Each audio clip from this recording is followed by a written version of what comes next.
আশা করি তোমরা সকলেই ভালো আছো। সকলের সুস্থতা কামনা করে চলো আজকের পাঠ আমরা শুরু করি। আজকের পাঠ জীবনের প্রবাহমানতা অধ্যায়ের কৃত্রিম অঙ্গযোজনন। আগের ভিডিওটাতে আমরা অঙ্গযোজনন শুরু করেছিলাম, সেখানে প্রাকৃতিক অঙ্গযোজনন এবং বিভিন্ন প্রকার প্রাকৃতিক অঙ্গযোজনন সম্পর্কে আমরা জেনেছি। এখন চলো শুরু করি কৃত্রিম অঙ্গযোজনন এবং তার প্রকারভেদ এবং তার সঙ্গে বিশদে আলোচনা। মানুষের প্রয়োজন হলে অর্থাৎ অর্থকারী দিক দিয়ে লাভজনক এমন গাছপালার অল্প সময়ে বেশি সংখ্যক চারা উৎপন্ন করার জন্য বা অল্প সময়ে বেশি করে ফসল ফলানোর জন্য মানুষ কৃত্রিম অঙ্গযোজনন ঘটায়। কৃত্রিম অঙ্গযোজনন এই 4 ধরনের পদ্ধতিতে ঘটানো হয়। তার মধ্যে প্রধান শাখা কলম এবং জোড় কলম। শাখা কলম বা কাটিং, একে ইংরেজিতে কাটিংও বলে। এই কাটিং টার্মটা আমাদের মনে রাখতে হবে। এই শাখা কলম কাকে বলে? একটা যে কোনো গাছের যে কোনো একটা শাখাকে কেটে নিয়ে সেটাকে মাটিতে বসিয়ে নতুন উদ্ভিদ সৃষ্টি করাকে বলা হয় শাখা কলম। এই শাখা কলম 3টে উপায়ে করা যেতে পারে। কিসের না, মূল কাটিং বা একে ইংরেজিতে রুট কাটিংও বলে। রুট কাটিংটা কি? যে কোনো একটা উদ্ভিদের মূল নিয়ে মাটিতে বসিয়ে দিলে তার থেকে নতুন উদ্ভিদ সৃষ্টি করা যায়, যেমন উদাহরণে বলা হয়েছে পটল। দ্বিতীয় হচ্ছে স্টেম কাটিং বা কাণ্ড কাটিং, যেটা গোলাপ গাছে দেখা যায়। এটা কি? যে কোনো একটা গাছের কাণ্ডকে কেটে নিয়ে সেটাকে মাটিতে বসিয়ে দিলে তার থেকে নতুন উদ্ভিদ সৃষ্টি করা যায়। আর তৃতীয় হচ্ছে পাতার কাটিং বা লিফ কাটিং বলা হয় ইংরেজিতে। সেটা কি না, যে কিছু বিশেষ গাছের, এটা সব গাছের ক্ষেত্রে করা যায় না। মূল কাটিংটাও বেশি গাছের ক্ষেত্রে করা যায় না, কিছু কিছু বিশেষ গাছের ক্ষেত্রে এগুলো করা যায়। পাতা, যেমন বিগোনিয়া আছে, পাথরকুচি আছে, এইসব গাছের পাতাগুলোকে কেটে নিয়ে গিয়ে তাকে মাটিতে বসিয়ে দিলে তার থেকে নতুন উদ্ভিদ সৃষ্টি করা যায়। এটাকে বলা হয় লিফ কাটিং বা পাতার কাটিং। এরপরে দ্বিতীয় যে কলমের পদ্ধতি তার নাম হচ্ছে জোড় কলম। জোড় কলমটা কি না, একটা উদ্ভিদের শাখার সঙ্গে আর একটা উদ্ভিদের শাখার জোড় লাগিয়ে যে কলম তৈরি করা হয় তাকে বলা হয় জোড় কলম। এই জোড় কলম পদ্ধতিতে সাধারণত একটা গাছকে আগে বসিয়ে নেওয়া হয়। যেমন আমি যদি একটা আম গাছের উদাহরণ দিই, একটা আম গাছের আগে আঁকি, সেটা মাটিতে পুঁতে তার থেকে চারা বের হলো। সেই চারা বড় হলে, একটু মোটা হয়ে গেলে, এটা মাটিতে বসানোই থাকে, মাটিতে বসানো আছে, একটু বড় হয়ে গেলে উপরের অংশটা কেটে দেওয়া হয়। উপরের অংশটা ভি আকৃতি ফাঁজ করে কেটে দেওয়া হয়। এইরকম করে কেটে দেওয়া হলো। তারপরে তোমার অভিপ্রেত একটা গাছ, অভিপ্রেত মানে যে গাছটার ভালো ফল হয় বা আম হয়, সেই গাছের একটা পাতা সমেত ডালকে কেটে নিয়ে এসে এর উপরে বসিয়ে দেওয়া হয়। সেই গাছের ডালটাকে কেমন করে কাটতে হয়? এই গাছের ডাল এইরকম একটা আছে, এই গাছের ডালটাকে এই তলার অংশটা ভি আকৃতি করে কেটে নেওয়া হয়, দিয়ে এই অংশের মধ্যে ওই ডালটাকে স্থানান্তরিত করে দেওয়া হয়। এইখানটার সঙ্গে জোড় লাগিয়ে দেওয়া হয়। যেহেতু দুটো গাছের অংশ জোড় লাগানো হচ্ছে, তাই এর নাম হচ্ছে জোড় কলম। তারপরে এই অংশটা ভালো করে বেঁধে দেওয়া হয়। কিছুদিন পরই ওই অংশটা জোড়া লেগে নতুন গাছ সৃষ্টি হয়ে যায়, এবং যে গাছটা সৃষ্টি হয় তার উপরের অংশটা হচ্ছে তোমার অভিপ্রেত গাছটা, এই অংশ থেকে সৃষ্টি হয়। এই জোড় কলম পদ্ধতিতে দুটো আলাদা আলাদা গাছে কিন্তু জোড় লাগানো হচ্ছে। যে গাছটার সঙ্গে জোড় লাগানো হলো এটাকে বলে স্টক, আর উপরের অংশটা, এটার নাম হচ্ছে সিয়ন।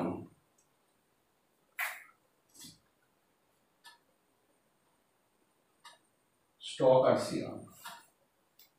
এই জোড় কলম পদ্ধতিতে অনেক ফলের গাছের ক্ষেত্রে আমরা কলম করে থাকি। তারপরে যে কলমের পদ্ধতি আছে, যেটা খুবই কম করা হয়, এটা একটা সাবেকি পদ্ধতি, আগে এই পদ্ধতি অবলম্বন করা হতো। এর নাম হচ্ছে গুটি কলম। গুটি কলমটা কি না, তোমার অভিপ্রেত একটা গাছের ভালো ডাল নির্বাচন করে সেই ডালটার কেবলমাত্র উপরের ছাল একটু ধারালো ছুরি দিয়ে চেঁচে দেওয়া হয়। চেঁচে দিয়ে সেই অংশটায় জৈব সার সমৃদ্ধ মাটি দিয়ে এইখানটাকে ভালো করে ভর্তি করে দেওয়া হয়, চারিদিকে মাটি লেপে দেওয়া হয়, তারপরে কাপড় কিংবা বস্তা দিয়ে এই অংশটাকে ঢেকে দিয়ে সেটাকে ভালো করে বেঁধে দেওয়া হয়, দিয়ে একটা গুটি তৈরি হয়। কিছুদিন বাদে এই অংশটা থেকে শিকড় বের হয়, শিকড় বের হলে এই অংশটা কেটে নিয়ে উপরের অংশটাকে মাটিতে স্থানান্তরিত করে দেওয়া হয়, তার ফলে নতুন চারা উৎপন্ন হয়। যেহেতু এখানে একটা গুটি উৎপন্ন হয়েছে তাই এর নাম হচ্ছে গুটি কলম। আর সর্বশেষ পদ্ধতি যার নাম দাবা কলম, এটা অল্প কিছু গাছের ক্ষেত্রে করা হয়। দেখি কোনো গাছের এরকম একটা যদি গাছ থাকে, কোনো একটা গাছের নিচের দিকের কোনো শাখা, এরকম যদি একটা শাখা থাকে, সেই শাখাটাকে টেনে বাঁকিয়ে মাটি স্পর্শ করে দেওয়া হয়। মাটি স্পর্শ করিয়ে এই স্পর্শ অংশটাকে মাটি চাপা দিতে হয়। এই অংশটা মাটি চাপা দিয়ে দিলে কিছুদিন বাদে দেখা যায় এখান থেকে শিকড় বের হচ্ছে। শিকড় বের হলে এই অংশটা কেটে নিয়ে সেটাকে মাটিতে স্থানান্তরিত করে দেওয়া হয়, তার ফলে নতুন চারা উৎপন্ন হয়। এটার নাম হচ্ছে দাবা কলম। এই 4 ধরনের পদ্ধতিতে আমরা কলম করে থাকি বা কৃত্রিম অঙ্গজনন ঘটিয়ে থাকি। কৃত্রিম অঙ্গজনন অনেক সুবিধা আছে, সেই সুবিধা কৃত্রিম অঙ্গজনন কেন, অঙ্গজননের অনেক সুবিধা আছে, সেই সুবিধাগুলো আমরা পরে আলোচনা করব। এখন আমরা সর্বাধুনিক যে অঙ্গজননের পদ্ধতি সেটা নিয়ে আলোচনা করব। এটার নাম হচ্ছে মাইক্রো প্রোপাগেশন বা অনুবিস্তারণ।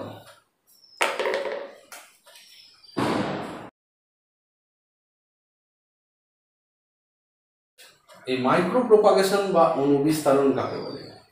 এখানে মাইক্রো প্রোপাগেশন ইংরাজিতে যে শব্দটা আছে সেই শব্দটাকে আমরা যদি একটু বিশ্লেষণ করি তাহলে এই মানেটা বুঝতে পারবো। মাইক্রো, এর মধ্যে দুটো শব্দের মিলিত হয়ে এই মাইক্রো প্রোপাগেশন কথাটা এসেছে। মাইক্রো মানে হচ্ছে ক্ষুদ্র, আর প্রোপাগেশন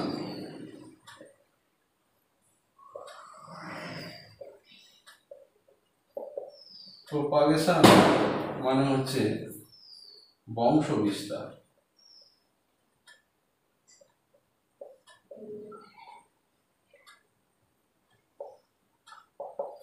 মানে গাছের একটা ক্ষুদ্র অংশ থেকে গাছের বংশ বিস্তার করা যায়।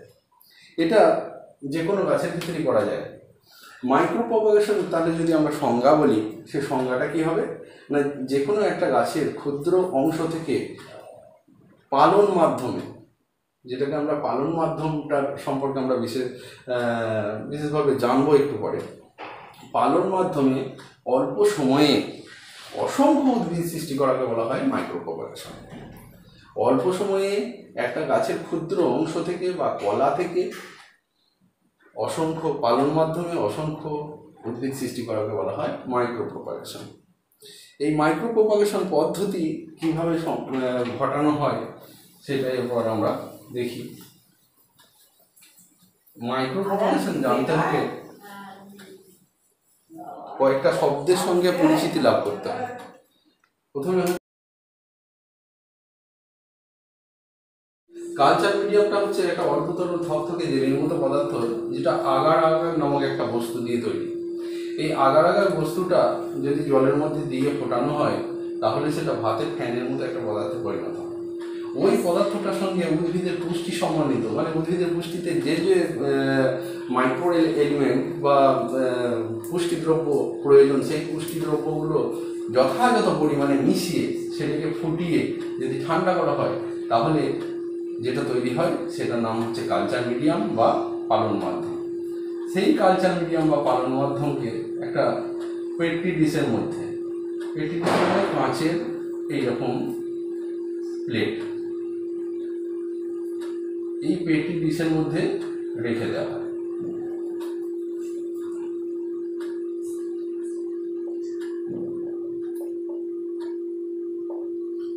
তারপরে ওটা জমে অর্ধতরল থকথকে হয়ে যায় ঠান্ডা হয়ে গেলে। এরপর কি করা হয় সেটা আমরা একটু পরে জানবো। আমি বলছিলাম যে কয়েকটা টার্মের সম্পর্কে জানবো। একটা হচ্ছে পালন মাধ্যম, তারপরে দ্বিতীয় আর একটা টার্ম হচ্ছে ক্যালাস।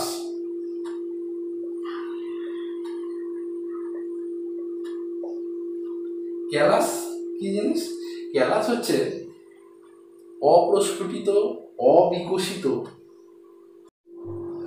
এরপর আমরা মাইক্রো প্রপাগেশনের পদ্ধতি সম্পর্কে আলোচনা করব, যে মাইক্রো প্রপাগেশন পদ্ধতি কিভাবে ঘটানো হয়। মাইক্রো প্রপাগেশন ঘটানোর জন্য যে কোনো একটা উদ্ভিদের যে কোনো একটা অংশের ভাজক কলার একটু অংশ কেটে নেওয়া, একটু অংশ কেটে নিয়ে সেটাকে ওই আগে যেটা বলছিলাম যে পালন মাধ্যম বা কালচার মিডিয়াম, সেই পালন মাধ্যমে একটা পেট্রি ডিশে রাখা পালন মাধ্যমের মধ্যে সেটাকে, এখানে পালন মাধ্যম রাখা আছে, সেটাকে স্থানান্তরিত করে দেওয়া হয়। এইটুকু একটা ক্ষুদ্র একটা কাটা অংশ কলা,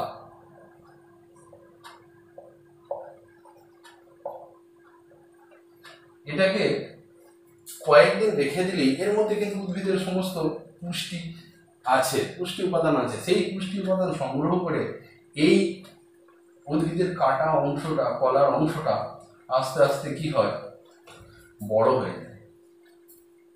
এটা বড় হয়ে অনিয়তাকার আকৃতি বিশিষ্ট অসংখ্য কোষের একটা মণ্ডতে পরিণত হয়। এইরকম কোষের মণ্ডটাকে বলা হয়, যেগুলো অবিকশিত কোষের সমষ্টি, এগুলোকে বলা হয় ক্যালাস।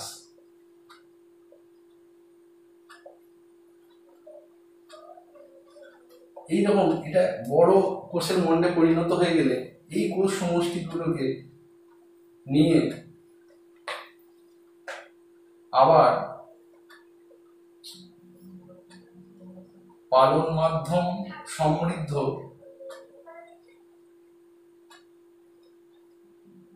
অনেক পেট্রি ডিশের মধ্যে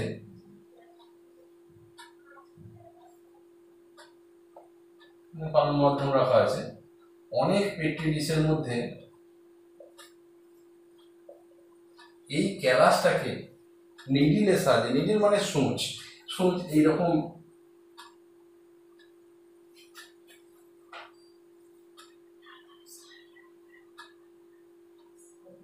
হাতল লাগানো কিছু সূচ, এইরকম দুটো করে সূচের সাহায্যে এগুলোকে ভেঙে ছড়িয়ে দেওয়া হয়। আমি একটা অন্য কালার দিয়ে করি। এই পালন মাধ্যমের উপরে এই ক্যালাসগুলোকে ক্ষুদ্র ক্ষুদ্র করে এর মধ্যে ছড়িয়ে দেওয়া, যতটা সম্ভব পারা যায় ছাড়াতে, ছাড়িয়ে এই পালন মাধ্যমের মধ্যে অনেকগুলো, যতগুলো দরকার, তিনটে নয়, যতগুলো দরকার পেট্রি ডিশ, ততগুলো পেট্রি ডিশের মধ্যে এগুলোকে ছড়িয়ে দেওয়া। ছড়িয়ে দিয়ে ওর মধ্যে হালকা করে অল্প ঘনত্বের অক্সিন হরমোন প্রয়োগ করা। অল্প ঘনত্বের অক্সিন হরমোন প্রয়োগ করে দুদিন রেখে দিলে দেখা যাবে যে প্রত্যেকটা কোষ থেকে মূল বেরিয়ে গেছে, প্রত্যেকটা থেকে মূল বেরিয়েছে। মূল বেরিয়ে গেলে তার সঙ্গে সাইটোকাইনিন হরমোন যদি অল্প মাত্রায় প্রয়োগ করা হয়, দেখা যাবে যে উপরের অংশ থেকে ছোট্ট ছোট্ট কাণ্ড বের হয়েছে। দুদিন এইভাবে রেখে দেওয়ার পর এইগুলোকে প্রত্যেকটাকে আলাদা করে ওখান থেকে তুলে নিয়ে জৈব সার সমৃদ্ধ মাটির পাত্রে ওগুলোকে স্থানান্তরিত করে দেওয়া। এইরকম মাটির পাত্রে ওগুলোকে স্থানান্তরিত করে দেওয়া, যতগুলো প্রয়োজন ততগুলো মাটির টব, যেগুলোকে আমরা টব বলি, ছোট্ট ছোট্ট টব, সেই টবের মধ্যে এগুলোকে স্থানান্তরিত করে ঘরের মধ্যেই রেখে দেওয়া হয়। 27 ডিগ্রি সেন্টিগ্রেড তাপমাত্রা মেনটেন করে ঘরের মধ্যেই এগুলোকে রেখে দেওয়া হয়। এইরকম 4-5 দিন বা 1 সপ্তাহ রেখে দেওয়ার পর এগুলো একটু বড় হলে এগুলোকে কয়েক ঘন্টা করে রোদে দেওয়া হয়, তারপরে আবার ছায়া তুলে এনে রেখে দেওয়া হয়। আস্তে আস্তে এই রোদে দেওয়ার মানে সময়টাকে বাড়িয়ে বাড়িয়ে বাড়িয়ে বাড়িয়ে মোটামুটি 20 দিন পর এগুলো একটু বড় হয়ে গেলে ওদিকে পার্মানেন্টলি বা স্থায়ীভাবে রোদের মধ্যে স্থানান্তরিত করে দেওয়া হয়, এবং ওগুলো বড় হবে তখন ওগুলোকে বাজারে বা যে চাষিরা আছেন সেই চাষিদিকে সেগুলো দিয়ে দিলে তার থেকে নতুন উদ্ভিদ বা নতুন গাছ তৈরি করা যায়। তো এই মাইক্রো প্রপাগেশন পদ্ধতিতে তাহলে দেখা গেল অল্প একটুখানি গাছের অংশ থেকে অসংখ্য অসংখ্য কয়েক লক্ষ উদ্ভিদ সৃষ্টি করা যাবে। এবং এই পদ্ধতির কিছু সুবিধা আছে, সেই সুবিধাগুলো আমরা একটু আলোচনা করে নেব। বলছিলাম যে মাইক্রো প্রপাগেশন পদ্ধতি সম্পর্কে জানতে গেলে আমাদেরকে কয়েকটা টার্মের সঙ্গে পরিচিতি লাভ করতে হবে। এখানে একটু মুছে দিই। প্রোটোকল, প্রোটোকল কাকে বলে? এই কলা যখন পেট্রিডিসের মধ্যে স্থানান্তরিত করা হলো তখন ওর মধ্যে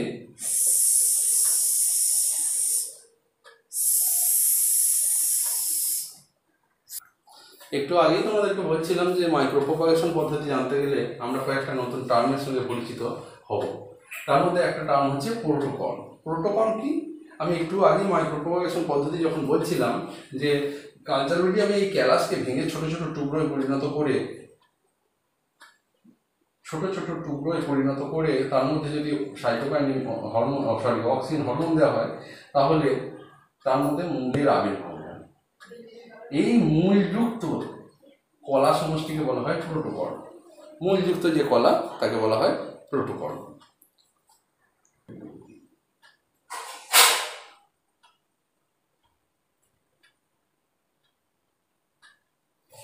আর একটা টার্ম হচ্ছে এক্সপ্ল্যান্ট। এক্সপ্ল্যান্ট হচ্ছে গাছের যে কলার অংশটা আমরা মাইক্রো প্রপাগেশনের জন্য ব্যবহার করি তাকে বলা হয় এক্সপ্ল্যান্ট। আর একটা টার্ম আমরা একটু জেনে রাখি, সেটা হচ্ছে টোটিপটেন্সি। টোটিপটেন্সি হচ্ছে উদ্ভিদ বা প্রাণী কোষের একটা ধর্ম, যে ধর্মের জন্য একটা উদ্ভিদ বা প্রাণীর যে কোনো একটা কোষের ক্ষমতা আছে তার থেকে সম্পূর্ণ একটা জীবদেহ তৈরি করা। যদি উদ্ভিদের একটা কোষ হয়, সেই উদ্ভিদের কোষের ধর্ম আছে যে সেই কোষটা থেকে সম্পূর্ণ একটা উদ্ভিদ সৃষ্টি করা যাবে। যদি প্রাণী কোষ হয় তাহলে প্রাণী দেহের একটা কোষ থেকে একটা সম্পূর্ণ প্রাণী তৈরি করা যাবে। এই প্রাণী বা উদ্ভিদের মানে জীবের কোষের এই ধর্মকে বলা হয় টোটিপটেন্সি, যে ধর্মের জন্য একটা কোষ থেকে একটা সম্পূর্ণ জীবদেহ তৈরি হয়ে যাবে। একটু আগে যে বলছিলাম যে মাইক্রো প্রপাগেশন পদ্ধতির অনেক সুবিধা আছে, যে সুবিধাগুলো আমরা একটু দেখে নিই।